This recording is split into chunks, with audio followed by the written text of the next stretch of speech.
സഹോദരരെ, ന്യായാധിപന്മാരുടെ പുസ്തകം 9-ാം അധ്യായം. അബിമേലെക്ക്. ജെറുബ്ബാലിൻ്റെ പുത്രനായ അബിമേലെക്ക് ഷെക്കെമിൽ ചെന്ന് തൻ്റെ അമ്മയുടെ ബന്ധുക്കളോടും വംശക്കാരോടും പറഞ്ഞു, നിങ്ങൾ ഷെക്കം പൗരന്മാരോട് രഹസ്യമായി ചോദിക്കുവിൻ, ജെറുബ്ബാലിൻ്റെ 70 പുത്രന്മാരും കൂടി നിങ്ങളെ ഭരിക്കുന്നതോ ഒരാൾ മാത്രം നിങ്ങളെ ഭരിക്കുന്നതോ ഏതാണ് നിങ്ങൾക്ക് നല്ലത്? ഞാൻ നിങ്ങളുടെ അസ്ഥിയും മാംസവും ആണെന്നും ഓർത്തുകൊള്ളുവിൻ. അവൻ്റെ അമ്മയുടെ ബന്ധുക്കൾ അബിമേലെക്കിനു വേണ്ടി ഇക്കാര്യം ഷെക്കം നിവാസികളോട് രഹസ്യമായി പറഞ്ഞു. അവരുടെ ഹൃദയം അബിമേലെക്കിലേക്ക് ചാഞ്ഞു. അവൻ നമ്മുടെ സഹോദരനാണല്ലോ എന്ന് അവർ പറഞ്ഞു. ബാൽബെറീത്തിൻ്റെ ക്ഷേത്രത്തിൽ നിന്ന് 70 വെള്ളി നാണയമെടുത്ത് അവർ അബിമേലെക്കിന് കൊടുത്തു. അവൻ കുറേ ചട്ടമ്പികളെ തൻ്റെ അനുയായികളാക്കി. അവൻ ഓഫ്രയിൽ തൻ്റെ പിതൃഭവനത്തിലേക്ക് പോയി. സ്വന്തം സഹോദരന്മാരും ജെറുബ്ബാലിൻ്റെ മക്കളുമായ 70 പേരെയും ഒരേ കല്ലിൽ വെച്ച് കൊന്നു. എന്നാൽ ജെറുബ്ബാലിൻ്റെ ഇളയ പുത്രൻ യോത്താം ഒളിച്ചിരുന്നതുകൊണ്ട് രക്ഷപ്പെട്ടു. ഷെക്കെമിലെയും ബത്ത് മില്ലോയിലെയും എല്ലാ പൗരന്മാരും ഒന്നിച്ചുകൂടി ഷെക്കെമിലെ സ്തംഭത്തോട് ചേർന്നുള്ള ഓക്കുമരത്തിൻ്റെ സമീപം വെച്ച് അബിമേലെക്കിനെ രാജാവായി വാഴിച്ചു. യോത്താം ഇതറിഞ്ഞു ഗിരീംസിം മലയുടെ മുകളിൽ കയറി നിന്ന് ഉച്ചത്തിൽ വിളിച്ചു പറഞ്ഞു, ഷെക്കം നിവാസികളെ, ദൈവം നിങ്ങളുടെ പ്രാർത്ഥന കേൾക്കേണ്ടതിന് ഞാൻ പറയുന്നത് ശ്രദ്ധിക്കുവിൻ. ഒരിക്കൽ വൃക്ഷങ്ങൾ തങ്ങൾക്കൊരു രാജാവിനെ അഭിഷേകം ചെയ്യാൻ തീരുമാനിച്ചു. ഞങ്ങളുടെ മേൽ വാഴുകയെന്ന് അവർ ഒലിവുമരത്തോട് പറഞ്ഞു. ഒലിവുമരം അവരോട് പറഞ്ഞു, ദേവന്മാരെയും മനുഷ്യരെയും ഒന്നുപോലെ ബഹുമാന്യരാക്കുന്ന എൻ്റെ എണ്ണ മറന്ന് വൃക്ഷങ്ങളുടെ മേൽ വാഴുവാൻ ഞാൻ പോകണമെന്നോ? വൃക്ഷങ്ങൾ അത്തിമരത്തോട് പറഞ്ഞു, നീ വന്ന് ഞങ്ങളെ ഭരിക്കുക. അത്തിമരം അവരോട് പറഞ്ഞു, രുചിയേറിയ എൻ്റെ പഴം ഉപേക്ഷിച്ച് ഞാൻ വൃക്ഷങ്ങളുടെ മേൽ വാഴാൻ പോകണമെന്നോ? അപ്പോൾ അവൻ മുന്തിരിയോട് പറഞ്ഞു, നീ വന്ന് ഞങ്ങളുടെ മേൽ വാഴുക. എന്നാൽ മുന്തിരി പറഞ്ഞു, ദേവന്മാരെയും മനുഷ്യരെയും സന്തോഷിപ്പിക്കുന്ന എൻ്റെ വീഞ്ഞുപേക്ഷിച്ച് വൃക്ഷങ്ങളുടെ മേൽ വാഴുവാൻ ഞാൻ വരണമെന്നോ? അപ്പോൾ വൃക്ഷങ്ങളെല്ലാം ഒത്തുചേർന്ന് മുൾപ്പടർപ്പിനോട് പറഞ്ഞു, ഞങ്ങളുടെ മേൽ വാഴുക. മുൾപ്പടർപ്പ് പറഞ്ഞു, നിങ്ങൾ എന്നെ നല്ല മനസ്സോടെയാണ് അഭിഷേകം ചെയ്യുന്നതെങ്കിൽ എൻ്റെ തണലിൽ അഭയം തേടുവിൻ. അല്ലാത്ത പക്ഷം മുൾപ്പടർപ്പിൽ നിന്ന് തീ ഇറങ്ങി ലെബനോനിലെ ദേവദാരുക്കളെ നശിപ്പിക്കട്ടെ. നിങ്ങൾ പരമാർത്ഥ ഹൃദയത്തോടെയാണോ അബിമേലെക്കിനെ രാജാവാക്കുന്നത്? ജെറുബ്ബാലിനോടും ഭവനത്തോടും അവൻ്റെ പ്രവൃത്തികൾ അർഹിക്കുന്ന വിധമാണോ നിങ്ങൾ പെരുമാറുന്നത്? എൻ്റെ പിതാവ് നിങ്ങൾക്ക് വേണ്ടി പോരാടി ജീവനെ തൃണവത് ഗണിച്ച് മിദ്യാൻകാരുടെ കയ്യിൽ നിന്ന് നിങ്ങളെ വീണ്ടെടുത്തു. ഇപ്പോൾ നിങ്ങൾ എൻ്റെ പിതാവിൻ്റെ കുടുംബത്തിനെതിരെ കരമുയർത്തിയിരിക്കുന്നു. അവൻ്റെ 70 പുത്രന്മാരെ ഒരേ കല്ലിൽ വെച്ച് നിങ്ങൾ വധിച്ചു. എന്നിട്ട് എൻ്റെ പിതാവിന് ദാസിയിൽ ജനിച്ച അബിമേലെക്കിനെ നിങ്ങളുടെ ബന്ധുവായതുകൊണ്ട് ഷെക്കെമിൽ രാജാവായി വാഴിക്കുകയും ചെയ്തിരിക്കുന്നു. നിങ്ങൾ പരമാർത്ഥ ഹൃദയത്തോടെയാണ് ജെറുബ്ബാലിനോടും കുടുംബത്തോടും പ്രവർത്തിച്ചതെങ്കിൽ അബിമേലെക്കിൽ സന്തോഷിക്കുവിൻ, അവൻ നിങ്ങളിലും സന്തോഷിക്കട്ടെ. അല്ലാത്ത പക്ഷം അബിമേലെക്കിൽ നിന്ന് തീ ഇറങ്ങി ഷെക്കെമിലെയും ബത്ത് മില്ലോയിലെയും ജനങ്ങളെ വിഴുങ്ങട്ടെ. ഷെക്കെമിൽ നിന്നും ബത്ത് മില്ലോയിൽ നിന്നും തീ ഇറങ്ങി അബിമേലെക്കിനെയും വിഴുങ്ങട്ടെ. യോത്താം സഹോദരനായ അബിമേലെക്കിനെ ഭയന്ന് പലായനം ചെയ്തു ബേറിൽ ചെന്ന് താമസിച്ചു. അബിമേലെക്ക് 3 വർഷം ഇസ്രായേൽ ഭരിച്ചു. അബിമേലെക്കിനും ഷെക്കം നിവാസികൾക്കും ഇടയ്ക്ക് ദൈവം ഒരു ദുരാത്മാവിനെ അയച്ചു. ഷെക്കം നിവാസികൾ അബിമേലെക്കിനെ വഞ്ചിച്ചു. അങ്ങനെ ജെറുബ്ബാലിൻ്റെ 70 മക്കളോട് ചെയ്ത അക്രമത്തിന് പ്രതികാരമുണ്ടായി. അവരുടെ രക്തം ഘാതകനായ അബിമേലെക്കിൻ്റെയും കൂട്ടുനിന്ന ഷെക്കംകാരുടെയും മേൽ പതിച്ചു. ഷെക്കംകാർ മലമുകളിൽ അവനെതിരെ ആളുകളെ പതിയിരുത്തി ആ വഴിയെ കടന്നുപോയ എല്ലാവരെയും അവർ കൊള്ളയടിച്ചു. ഇത് അബിമേലെക്ക് അറിഞ്ഞു. ഏബദിൻ്റെ പുത്രനായ ഗാൽ തൻ്റെ ബന്ധുക്കളുമായി ഷെക്കെമിലേക്ക് നീങ്ങി. ഷെക്കം നിവാസികൾ അവനിൽ വിശ്വാസമർപ്പിച്ചു. അവർ വയലിൽ നിന്നും മുന്തിരി ശേഖരിച്ച് ചവിട്ടിപ്പിഴിഞ്ഞ് ഉത്സവം ആഘോഷിച്ചു. തങ്ങളുടെ ദേവൻ്റെ ക്ഷേത്രത്തിൽ ചെന്ന് തിന്നു കുടിച്ച് അബിമേലെക്കിനെ ശപിച്ചു. ഏബദിൻ്റെ പുത്രൻ ഗാൽ ചോദിച്ചു, ആരാണ് ഈ അബിമേലെക്ക്? അവനെ സേവിക്കേണ്ടതിന് ശെക്കെംകാരായ നാം ആരെ? ജെറുബ്ബാലിൻ്റെ പുത്രനും അവൻ്റെ കിങ്കരനായ സെബൂളും ശെക്കെമിൻ്റെ പിതാവായ ഹാമോറിൻ്റെ ആളുകളെ സേവിച്ചില്ലേ? ഈ ജനം എൻ്റെ കീഴിലായിരുന്നെങ്കിൽ ഞാൻ അബിമേലെക്കിനെ വകവരുത്തുമായിരുന്നു. ഞാൻ അവനോട് നിൻ്റെ സൈന്യശക്തി വലുതാക്കി ഇറങ്ങി വരൂ എന്ന് പറയുമായിരുന്നു. ഗാൽ പറഞ്ഞത് കേട്ടപ്പോൾ നഗരാധിപനായ സെബൂളിന് കോപം ജ്വലിച്ചു. അവൻ അറുമായിൽ അബിമേലെക്കിൻ്റെ അടുത്തേക്ക് ദൂതന്മാരെ അയച്ച് ഇങ്ങനെ അറിയിച്ചു: ഗാലും അവൻ്റെ ആളുകളും ശെക്കെമിൽ വന്നിരിക്കുന്നു. നിനക്കെതിരെ അവർ നഗരവാസികളെ ഇളക്കുന്നു. അതുകൊണ്ട് നീ സൈന്യത്തോടുകൂടെ പുറപ്പെട്ട് രാത്രി വയലിൽ പതിയിരിക്കുക. അതിരാവിലെ സൂര്യൻ ഉദിച്ചുയരുമ്പോൾ എഴുന്നേറ്റ് പട്ടണത്തിൽ പ്രവേശിച്ച് ആക്രമിക്കുക. ഗാലും സൈന്യവും എതിർക്കുമ്പോൾ അവസരത്തിനൊത്ത് പ്രവർത്തിക്കുക. അബിമേലെക്കും സൈന്യവും രാത്രിയിൽ ഗണങ്ങളായി പതിയിരുന്നു. ഗാൽ പുറത്തു വന്നു നഗരകവാടത്തിൻ്റെ മുൻപിൽ നിലയുറപ്പിച്ചു. അബിമേലെക്കും സൈന്യവും ഒളിയിടങ്ങളിൽ നിന്ന് എഴുന്നേറ്റു. ഗാൽ അവരെ കണ്ടപ്പോൾ സെബൂളിനോട് പറഞ്ഞു: അതാ മലമുകളിൽ നിന്ന് ആളുകൾ ഇറങ്ങി വരുന്നു. സെബൂൾ അവനോട് പറഞ്ഞു: മലയുടെ നിഴൽ കണ്ട മനുഷ്യരാണെന്ന് നിനക്ക് തോന്നുകയാണ്.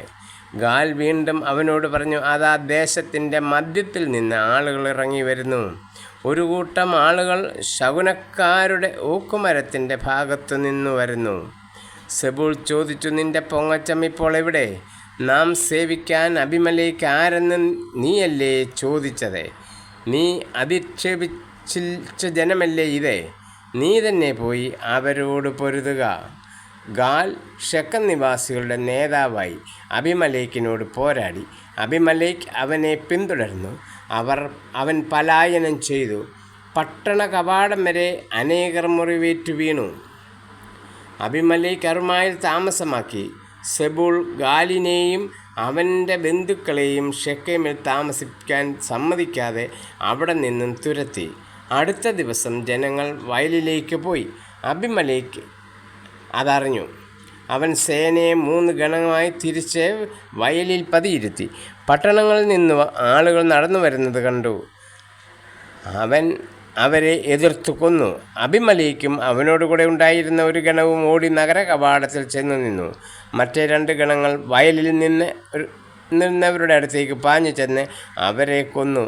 അബിമേലെക്ക് ആ ദിവസം മുഴുവൻ പട്ടണത്തിനെതിരെ യുദ്ധം ചെയ്ത് അത് കൈവശമാക്കി.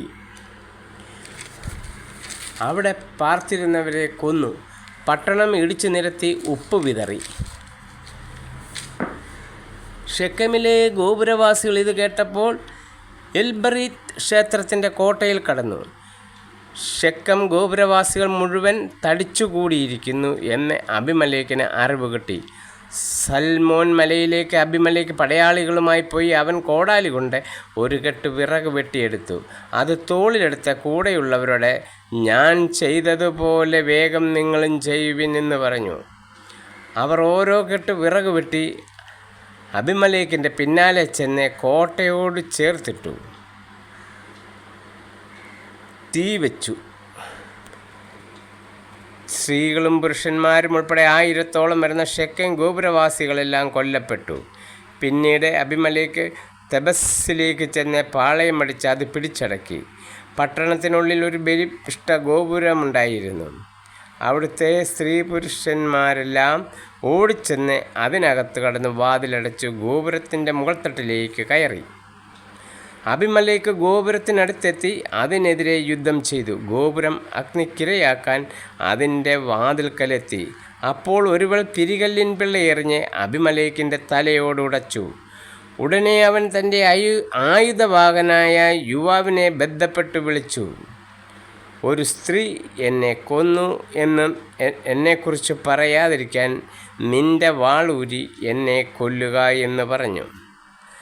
അവൻ വാളൂരി വെട്ടി. അബിമേലെക്ക് മരിച്ചു. അവൻ മരിച്ചു എന്ന് കണ്ടപ്പോൾ ഇസ്രായേൽ ജനം തങ്ങളുടെ വീടുകളിലേക്ക് തിരിച്ചുപോയി. തൻ്റെ 70 സഹോദരന്മാരെ കൊന്നു പിതാവിനോട് ചെയ്ത ദ്രോഹത്തിന് അബിമേലെക്കിന് ദൈവം തക്ക ശിക്ഷ കൊടുത്തു ഷെക്കൻ നിവാസികളുടെ ദുഷ്ടതയ്ക്ക് ദൈവം അവരെ ശിക്ഷിച്ചു. ജെറുബ്ബാലിൻ്റെ പുത്രനും യോത്താമിൻ്റെ ജെറുബ്ബാലിൻ്റെ പുത്രനായ യോത്താമിൻ്റെ ശാപം അവരുടെ മേൽ പതിച്ചു. തോല 10-ാം അധ്യായം. അബിമേലെക്കിന് ശേഷം ഇസ്രായേലിനെ രക്ഷിക്കാൻ തോല നിയുക്തനായി. ഇസ്സാക്കർ ഗോത്രജനായ ദോദോയുടെ പുത്രൻ പൂവ ആയിരുന്നു ഇവൻ്റെ പിതാവ്. അവൻ എഫ്രായിം മലനാട്ടിലെ ഷാമീറിൽ ജീവിച്ചുകൊണ്ട് ഇസ്രായേലിനെ 23 വർഷം നയിച്ചു. മരിച്ച് അവിടെ തന്നെ അടക്കപ്പെട്ടു. ജായിർ. തുടർന്ന് ഗിലിയാദുകാരനായ ജായിർ വന്നു. അവൻ ഇസ്രായേലിൽ 22 വർഷം ന്യായപാലനം നടത്തി. അവൻ 30 പുത്രന്മാരുണ്ടായിരുന്നു. അവർ കഴുതപ്പുറത്ത് സവാരി ചെയ്തു. ഗിലെയാദ് ദേശത്തെ ഇന്നും ഹാവോത്ത് ജായിർ എന്ന് അറിയപ്പെടുന്ന 30 പട്ടണങ്ങൾ അവരുടെ അധീനതയിലായിരുന്നു. ജായിർ മരിച്ചു കാമോനിൽ അടക്കപ്പെട്ടു.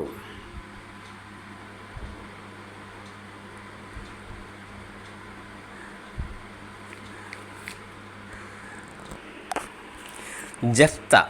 ഇസ്രായേൽ വീണ്ടും കർത്താവിൻ്റെ മുൻപിൽ തിന്മ ചെയ്തു.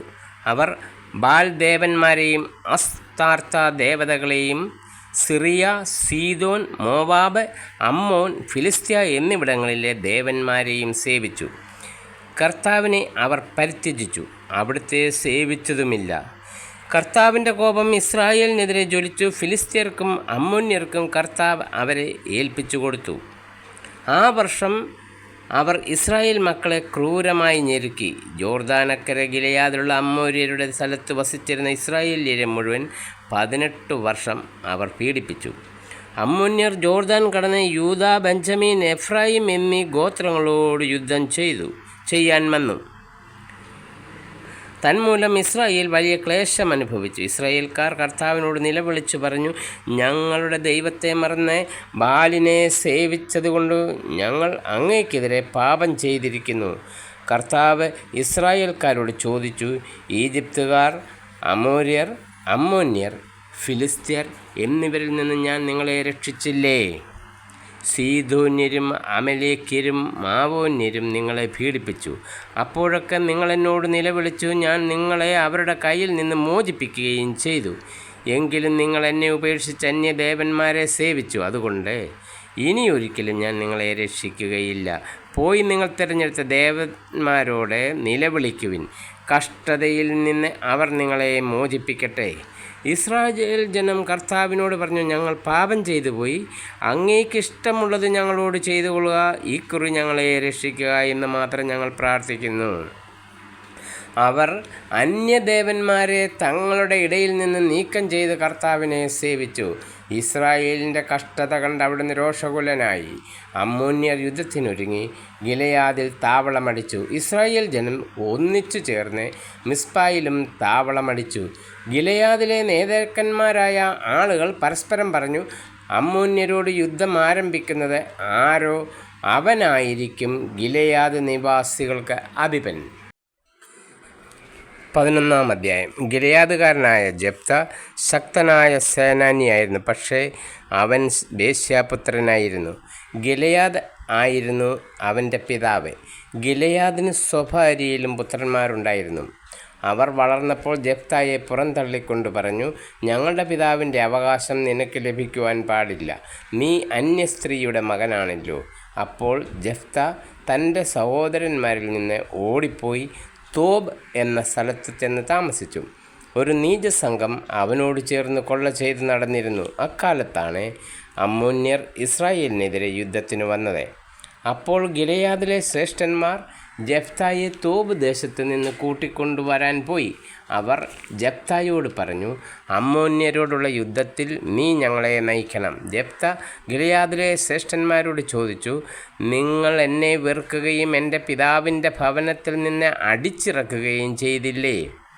അപകടത്തിൽപ്പെട്ടപ്പോൾ നിങ്ങൾ എൻ്റെ അടുക്കൽ വന്നിരിക്കുന്നുവോ? ശ്രേഷ്ഠന്മാർ ജെഫ്തായോട് പറഞ്ഞു, നീ ഞങ്ങളോടുകൂടെ വന്ന് അമ്മോന്യരോട് യുദ്ധം ചെയ്യേണ്ടതിനും ഗിലെയാദ് നിവാസികളായ ഞങ്ങളെല്ലാവരുടെയും നേതാവായിരിക്കേണ്ടതിനും തന്നെയാണ് ഞങ്ങൾ നിൻ്റെ അടുത്തേക്ക് വന്നിരിക്കുന്നത്. ജെഫ്ത അവരോട് പറഞ്ഞു, അമ്മോന്യരോട് പോരാടാൻ നിങ്ങളെന്നെ കൊണ്ടുപോകുകയും കർത്താവ് അവരെ എനിക്ക് ഏൽപ്പിച്ചു തരികയും ചെയ്താൽ ഞാൻ നിങ്ങളുടെ നേതാവാകും.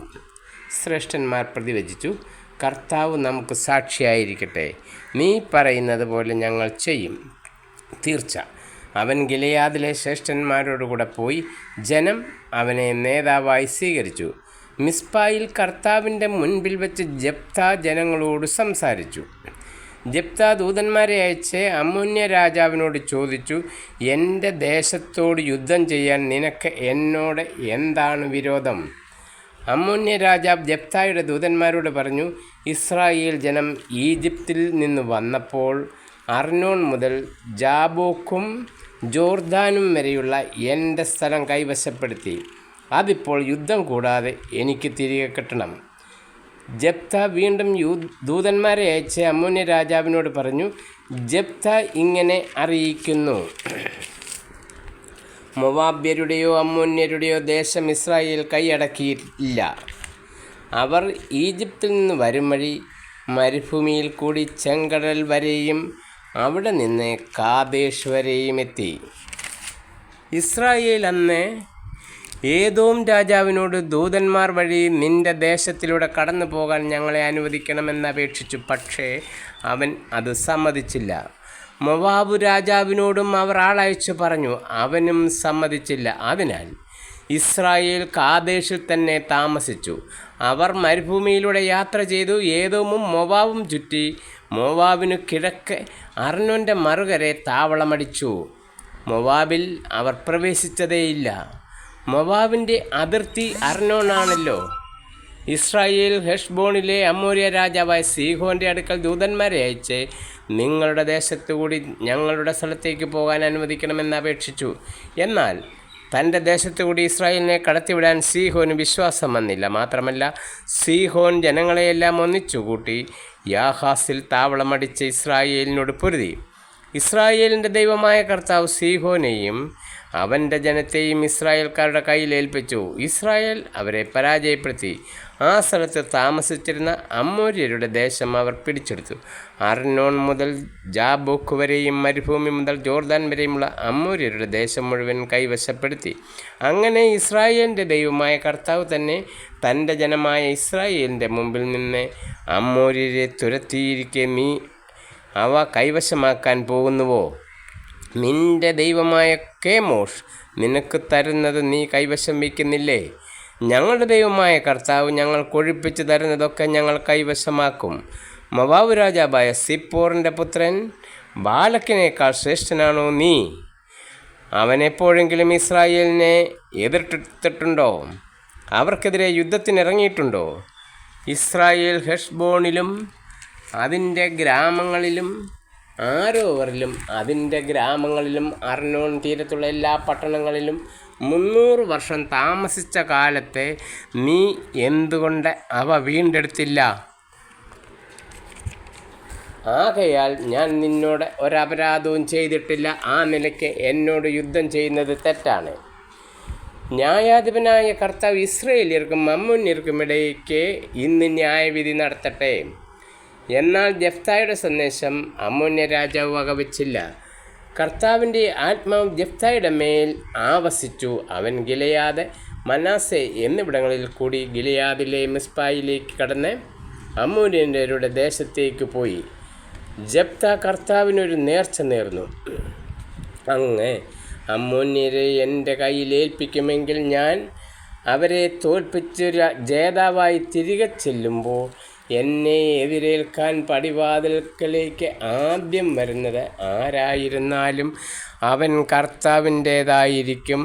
ഞാൻ അവനെ ദഹനബലിയായി അവിടത്തേക്ക് അർപ്പിക്കും. ജെഫ്താ യുദ്ധം ചെയ്യാൻ അമ്മോന്യരുടെ അതിർത്തി കടന്നു കർത്താവ് അവരെ അവൻ്റെ കയ്യിലേൽപ്പിച്ചു. ആരോവർ മുതൽ മിന്നിത്തിന് സമീപം വരെയും ആബേൽ കെരാമീം വരെയും 20 പട്ടണങ്ങളിൽ അവൻ അവരെ വകവരുത്തി വലിയ കൂട്ടക്കൊല നടന്നു. അമ്മോന്യർ ഇസ്രായേലിന് കീഴടങ്ങി. ജെഫ്താ മിസ്പയിലുള്ള തൻ്റെ വീട്ടിലേക്ക് ചെന്നു. അതാ അവൻ്റെ മകൾ തപ്പുകൊട്ടി നൃത്തം വെച്ച് അവനെ എതിരേൽക്കാൻ വരുന്നു. അവൾ അവൻ്റെ ഏക സന്താനമായിരുന്നു. വേറെ മകനോ മകളോ അവനില്ലായിരുന്നു. അവളെ കണ്ടപ്പോൾ അവൻ വസ്ത്രം കീറിക്കൊണ്ട് പറഞ്ഞു, അയ്യോ മകളെ, നീ എന്നെ ദുഃഖത്തിലാഴ്ത്തിയല്ലോ. നീ എന്നെ വല്ലാത്ത വിഷമത്തിലാക്കിയിരിക്കുന്നു. ഞാൻ കർത്താവിന് വാക്ക് പോയി നേർച്ചയിൽ നിന്ന് പിന്മാറാൻ എനിക്ക് സാധിക്കുകയില്ല. അവൾ പറഞ്ഞു, പിതാവേ, അങ്ങ് കർത്താവിന് വാക്ക് കൊടുത്തെങ്കിൽ അതനുസരിച്ച് എന്നോട് ചെയ്തു കൊള്ളുക. കർത്താവ് ശത്രുക്കളായ അമ്മോന്യരോട് പ്രതികാരം ചെയ്തല്ലോ. അവൾ തുടർന്ന്, ഒരു കാര്യം എനിക്ക് ചെയ്തു തരണം.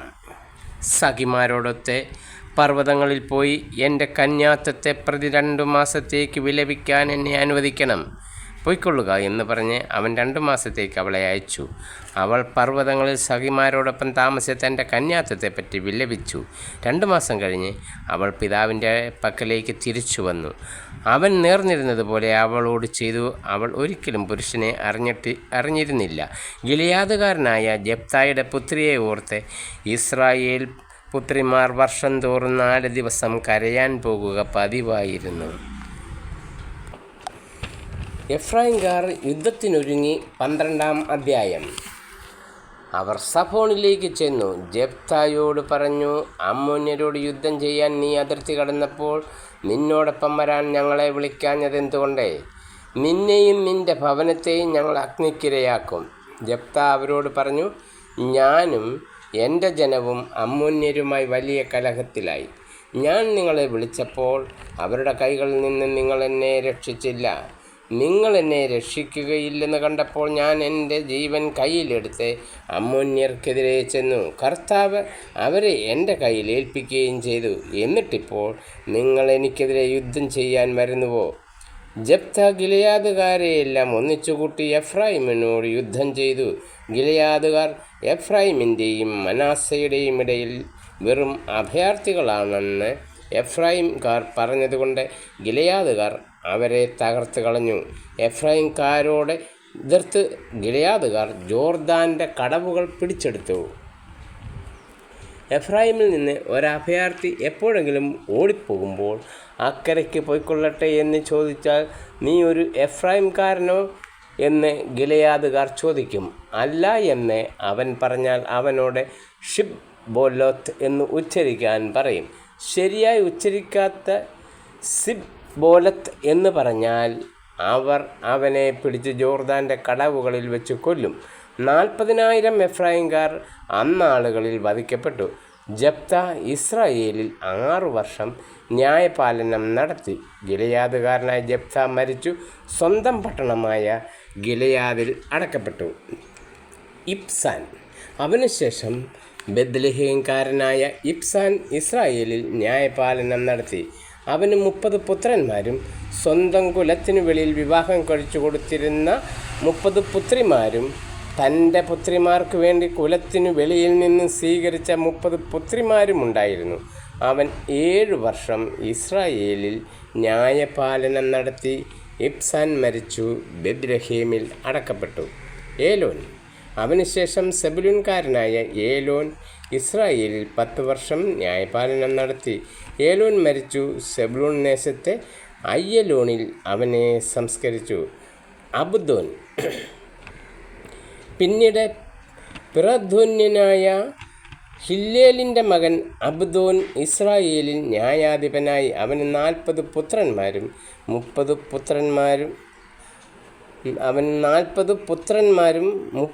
പൗത്രന്മാരുമുണ്ടായിരുന്നു. അവർക്ക് സഞ്ചരിക്കാൻ 70 കഴുതകളുമുണ്ടായിരുന്നു.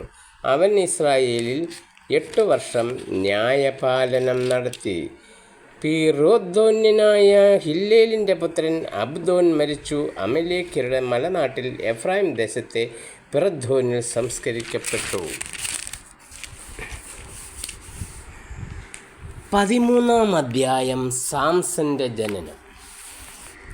ഇസ്രായേൽ ജനം വീണ്ടും കർത്താവിൻ്റെ മുൻപിൽ തിന്മ ചെയ്തു. അവിടുന്ന് അവരെ 40 വർഷത്തേക്ക് ഫിലിസ്ത്യരുടെ കൈകളിൽ ഏൽപ്പിച്ചു. സോറായിൻദാൻ ഗോത്രക്കാരനായ മനോവ എന്നൊരാൾ ഉണ്ടായിരുന്നു. അവൻ്റെ ഭാര്യ വന്ധ്യയായിരുന്നു. അവൾക്ക് മക്കളില്ലായിരുന്നു. കർത്താവിൻ്റെ ദൂതൻ അവൾക്ക് പ്രത്യക്ഷപ്പെട്ട് പറഞ്ഞു, നീ വന്ധ്യയാണ്, നിനക്ക് മക്കളില്ല. നീ ഗർഭം ധരിച്ചൊരു പുത്രനെ പ്രസവിക്കും. അതുകൊണ്ട് നീ സൂക്ഷിക്കണം. വീഞ്ഞോ വീര്യമുള്ള പാനീയങ്ങളോ കുടിക്കരുത്. അശുദ്ധമായതൊന്നും ഭക്ഷിക്കുകയുമരുത്. നീ ഗർഭം ധരിച്ചൊരു പുത്രനെ പ്രസവിക്കും. അവൻ്റെ തലയിൽ ക്ഷൗരക്കത്തി തൊടരുത്. അവൻ ജനനം മുതൽ ദൈവത്തിനു നാസീർ വ്രതക്കാരനായിരിക്കും. അവൻ ഫിലിസ്ത്യരുടെ കയ്യിൽ നിന്ന് ഇസ്രായേലിനെ വിടുവിക്കാൻ ആരംഭിക്കും. അവൾ ഭർത്താവിനോട് പറഞ്ഞു, ഒരു ദൈവപുരുഷൻ എൻ്റെ അടുത്ത് വന്നു. അവൻ്റെ മുഖം ദൈവദൂതൻ്റേതുപോലെ പേടിപ്പെടുത്തുന്നതാണ്.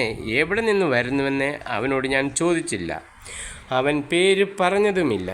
അവൻ എന്നോട് പറഞ്ഞു, നീ ഗർഭം ധരിച്ചൊരു പുത്രനെ പ്രസവിക്കും. വീഞ്ഞോ വീര്യമുള്ള പാനീയങ്ങളോ കുടിക്കരുത്. അശുദ്ധമായതൊന്നും ഭക്ഷിക്കുകയുമരുത്. ബാലൻ ആജീവനാന്തം ദൈവത്തിന് നാസീർ വ്രതക്കാരനായിരിക്കും. മനോവ കർത്താവിനോട് പ്രാർത്ഥിച്ചു, കർത്താവേ, അങ്ങ് അയച്ച ദൈവപുരുഷൻ വീണ്ടും ഞങ്ങളുടെ അടുക്കൽ വന്ന് ജനിക്കാനിരിക്കുന്ന ശിശുവിനു വേണ്ടി ഞങ്ങൾ എന്താണ് ചെയ്യേണ്ടതെന്ന് അറിയിക്കാൻ ഇടയാക്കണമേ.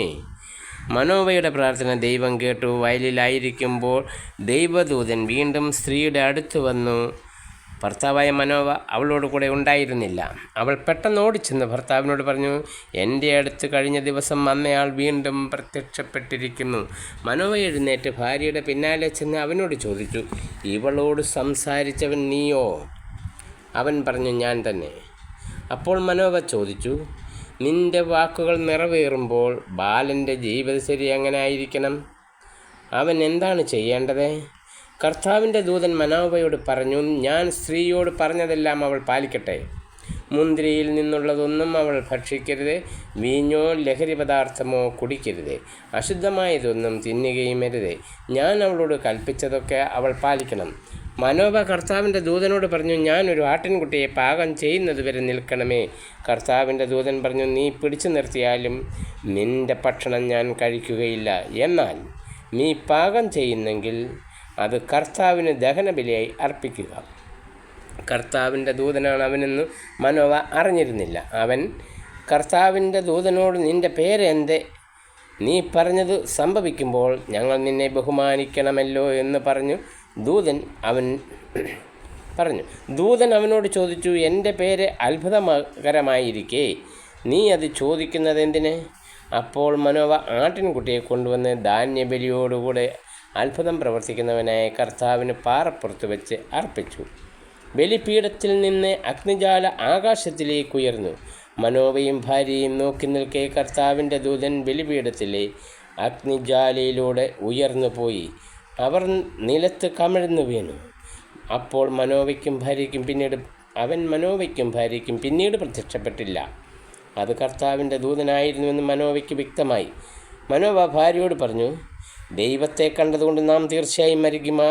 അവൾ പറഞ്ഞു, നമ്മെ കൊല്ലണമെന്നുദ്ദേശിച്ചിരുന്നെങ്കിൽ കർത്താവ് നമ്മുടെ കയ്യിൽ നിന്ന് ദഹനബലിയും ധാന്യബലിയും സ്വീകരിക്കുകയോ ഇക്കാര്യങ്ങൾ കാണിച്ചു തരികയോ അറിയിക്കുകയോ ചെയ്യുമായിരുന്നില്ല. അവളൊരു പുത്രനെ പ്രസവിച്ചു. സാംസൺ എന്ന് അവന് പേരിട്ടു. കുട്ടി വളർന്നു. കർത്താവ് അവനെ അനുഗ്രഹിച്ചു. സോറായ്ക്കും എഷ്താവോലിനും മധ്യയുള്ള മഹനേദാനിൽ വെച്ച് കർത്താവിൻ്റെ ആത്മാവ് അവനിൽ പ്രവർത്തിച്ചു തുടങ്ങി. സാംസന്റെ വിവാഹം. 14-ാം അധ്യായം. സാംസൺ തിമ്നായിലേക്ക് പോയി അവിടെ വെച്ച് ഒരു ഫിലിസ്ത്യ യുവതിയെ കണ്ടു. അവൻ തിരിച്ചു വന്ന് മാതാപിതാക്കന്മാരോട് പറഞ്ഞു, തിമ്നായിൽ ഞാൻ ഒരു ഫിലിസ്ത്യ യുവതിയെ കണ്ടുമുട്ടി. അവളെ എനിക്ക് വിവാഹം ചെയ്തു തരണം. അവർ പറഞ്ഞു, നിൻ്റെ ബന്ധുക്കളിലോ നമ്മുടെ ജനത്തിലോ സ്ത്രീകളില്ലാഞ്ഞിട്ടാണോ നീ അപരിച്ഛേദിതരായ ഫിലിസ്ത്യയുടെ ഇടയിൽ ഭാര്യയെ അന്വേഷിക്കുന്നത്? എന്നാൽ സാംസൺ പറഞ്ഞു, അവളെ എനിക്ക് തരുക. അവളെ എനിക്കിഷ്ടപ്പെട്ടു. അത് കർത്താവിൻ്റെ ഹിതമാണെന്ന് മാതാപിതാക്കന്മാർ മനസ്സിലാക്കിയില്ല. അവിടുന്ന് ഫിലിസ്ത്യർക്കെതിരായി ഒരവസരം പാർത്തിരിക്കുകയായിരുന്നു. അക്കാലത്ത് ഫിലിസ്ത്യർ ഇസ്രായേലിൻ്റെ മേൽ ആധിപത്യം പുലർത്തിയിരുന്നു. സാംസൺ മാതാപിതാക്കന്മാരോടുകൂടെ തിമ്നായിലേക്ക് പോയി. അവിടെ ഒരു മുന്തിരിത്തോപ്പിലെത്തിയപ്പോൾ ഒരു സിംഹക്കുട്ടി അവൻ്റെ നേരെ അലറി വന്നു. കർത്താവിൻ്റെ ആത്മാവ് അവനിൽ ശക്തമായി ആവസിച്ചു. ആയുധം കൂടാതെ ആട്ടിൻകുട്ടിയെ എന്ന പോലെ അവൻ സിംഹത്തെ ചീന്തിക്കളഞ്ഞു. എന്നാൽ മാതാപിതാക്കന്മാരെ അക്കാര്യം അറിയിച്ചില്ല. സാംസൺ ആ സ്ത്രീയോട് സംസാരിച്ചു. അവൻ അവളെ വളരെ ഇഷ്ടപ്പെട്ടു. കുറച്ചുനാൾ കഴിഞ്ഞ് അവളെ കൂട്ടിക്കൊണ്ടു പോകാൻ അവൻ വന്നു. വഴിമധ്യേ ആ സിംഹത്തിൻ്റെ ഉടൽ കാണാൻ അവൻ തിരിഞ്ഞു. അതാ സിംഹത്തിൻ്റെ ശരീരത്തിൽ ഒരു തേൻകൂടെ. അവൻ അത് അടർത്തിയെടുത്ത് ഭക്ഷിച്ചുകൊണ്ട് മാതാപിതാക്കളുടെ അടുത്തെത്തി. അവർക്കും കൊടുത്തു. അവരും ഭക്ഷിച്ചു. എന്നാൽ ചത്ത സിംഹത്തിൻ്റെ ഉടലിൽ നിന്നാണ് തേൻ എടുത്തതെന്ന് അവൻ അവരോട് പറഞ്ഞില്ല. അവൻ്റെ പിതാവ് യുവതിയുടെ വീട്ടിലേക്ക് പോയി. സാംസൺ അവിടെ ഒരു വിരുന്ന് നടത്തി. യുവാക്കന്മാർ അങ്ങനെ ചെയ്യുക പതിവായിരുന്നു. അവനെ കണ്ടപ്പോൾ അവിടുത്തുകാർ 30 പേരെ അവന് തോഴരായി കൊടുത്തു. സാംസൺ അവരോട് പറഞ്ഞു, ഞാൻ നിങ്ങളോടൊരു കടങ്കഥ പറയാം. വിരുന്നിൻ്റെ 7 ദിവസത്തിനകം ഉത്തരം പറഞ്ഞാൽ ഓരോ ചണവസ്ത്രവും വിശേഷ വസ്ത്രവും തരാം. ഉത്തരം പറയാതെ സാധിക്കാതെ വന്നാൽ നിങ്ങൾ 30 ചണവസ്ത്രവും അത്രയും വിശേഷ വസ്ത്രവും എനിക്ക് തരണം. അവർ പറഞ്ഞു, നിൻ്റെ കടങ്കഥ കേൾക്കട്ടെ. അവൻ പറഞ്ഞു, ഭോക്താവിൽ നിന്ന് ഭോജനവും മല്ലനിൽ നിന്ന് മാധുര്യവും പുറപ്പെട്ടു. 3 ദിവസമായിട്ടും കടങ്കഥയുടെ പൊരുൾ അവർക്ക് പിടികിട്ടിയില്ല. 4-ാം ദിവസം അവർ സാംസൻ്റെ ഭാര്യയോട് പറഞ്ഞു, നിന്റെ ഭർത്താവിനെ വശീകരിച്ച് കടങ്കഥയുടെ പൊരുളറിഞ്ഞ് ഞങ്ങളോട് പറയുക, അല്ലെങ്കിൽ ഞങ്ങൾ നിന്നെ കുടുംബത്തോടെ ചുട്ടരിക്കും. ദരിദ്രരാക്കാനാണോ നിങ്ങൾ ഞങ്ങളെ ക്ഷണിച്ചു വരുത്തിയത്? സാംസൻ്റെ ഭാര്യ അവൻ്റെ മുമ്പിൽ കരഞ്ഞുകൊണ്ട് പറഞ്ഞു, നിനക്കെന്നോട് വെറുപ്പാണ്, എന്നെ സ്നേഹിക്കുന്നില്ല. എൻ്റെ ആളുകളോട് നീ ഒരു കടങ്കഥ പറഞ്ഞിരിക്കുന്നു, എന്നാൽ അത് എന്തെന്ന് എന്നോട് പറഞ്ഞില്ല. അവൻ പറഞ്ഞു, എൻ്റെ മാതാപിതാക്കന്മാരോട് പോലും ഞാനത് പറഞ്ഞിട്ടില്ല, പിന്നെ അത് നിന്നോട് പറയുമോ? വിരുന്ന് അവസാനിക്കുന്ന 7-ാം ദിവസം വരെ അവൾ കേണു ചോദിച്ചു. അവളുടെ നിർബന്ധം മൂലം അവൻ അവൾക്കത് വെളിപ്പെടുത്തി. അവളത് തൻ്റെ ആളുകളോട് പറഞ്ഞു. 7-ാം ദിവസം സൂര്യാസ്തമയത്തിനു മുമ്പേ പട്ടണവാസികൾ വന്ന് അവനോട് പറഞ്ഞു, തേനിനേക്കാൾ മാധുര്യമുള്ളതെന്തേ? സിംഹത്തേക്കാൾ കരുത്തുള്ളത് ആരെ? അപ്പോൾ അവൻ പറഞ്ഞു, എൻ്റെ പശുക്കിടാവിനെ കൊണ്ട് ഉഴുതില്ലായിരുന്നെങ്കിൽ കടങ്കഥയുടെ സ്വരം നിങ്ങൾ മനസ്സിലാക്കുകയില്ലായിരുന്നു. കർത്താവിൻ്റെ ആത്മാവ് അവൻ്റെ മേൽ ശക്തിയോടെ വന്നു. അഷ്കലോണിൽ ചെന്ന് പട്ടണത്തിലെ 30 പേരെ കൊന്ന് കൊള്ളയടിച്ച് കടങ്കഥയുടെ സാരം പറഞ്ഞവർക്ക് വിശേഷ വസ്ത്രങ്ങൾ കൊടുത്തു. കോപക്രാന്തനായി അവൻ തൻ്റെ പിതാവിൻ്റെ ഭവനത്തിലേക്ക് പോയി. സാംസൻ്റെ ഭാര്യ അവൻ്റെ മണവാളത്തോഴൻ്റെ ഭാര്യയായി.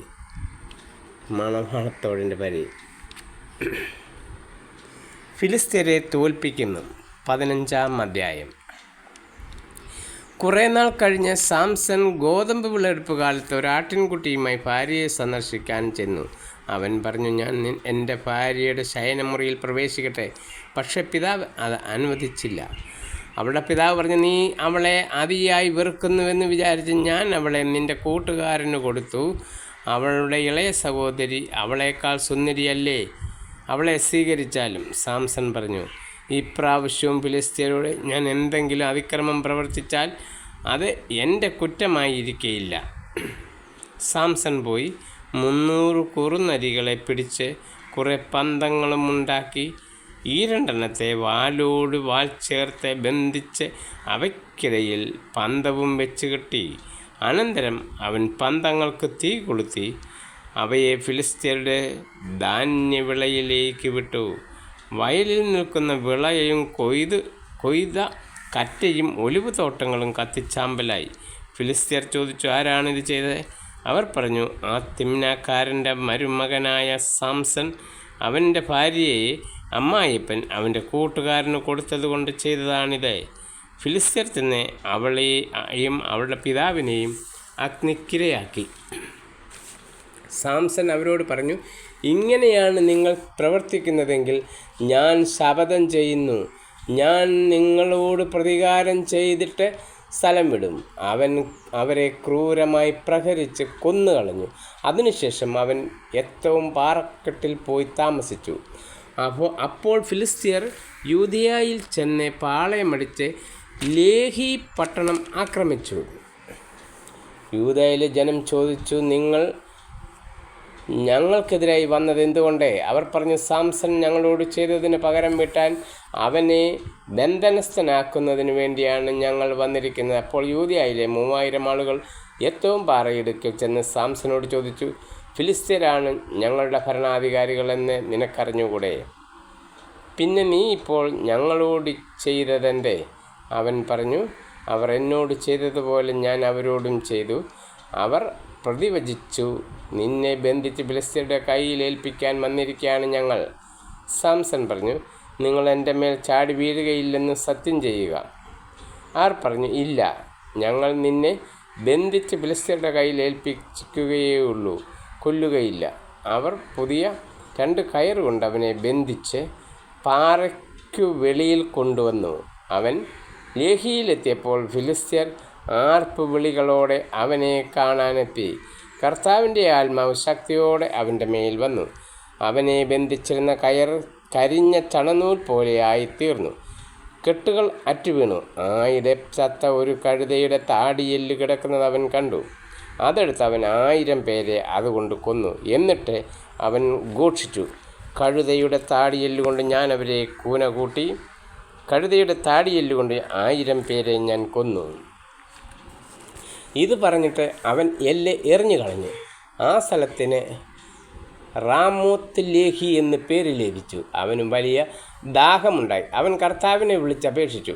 അവിടുത്തെ ദാസൻ്റെ കരങ്ങളാൽ ഈ വലിയ വിജയം അവിടുന്ന് നേടിത്തന്നിരിക്കുന്നു. ഇപ്പോൾ ഞാൻ ദാഹം കൊണ്ട് മരിച്ച് അപരിച്ഛേദിതരുടെ കൈകളിൽ വീഴണമോ? ദൈവം ലേഹിയിൽ ഉള്ള പൊള്ളയായ ഒരു സ്ഥലം തുറന്നു. അതിൽ നിന്ന് ജലം പുറപ്പെട്ടു. അവൻ വെള്ളം കുടിച്ചു, ഊർജ്ജസ്വലനായി. അതുകൊണ്ട് അതിന് എൻഹക്കേർ എന്ന് പേര് കിട്ടി. അത് ഇന്നും അവിടെയുണ്ട്. ഫിലിസ്ത്യരുടെ കാലത്ത് 20 വർഷം സാംസൺ ഇസ്രായേലിൽ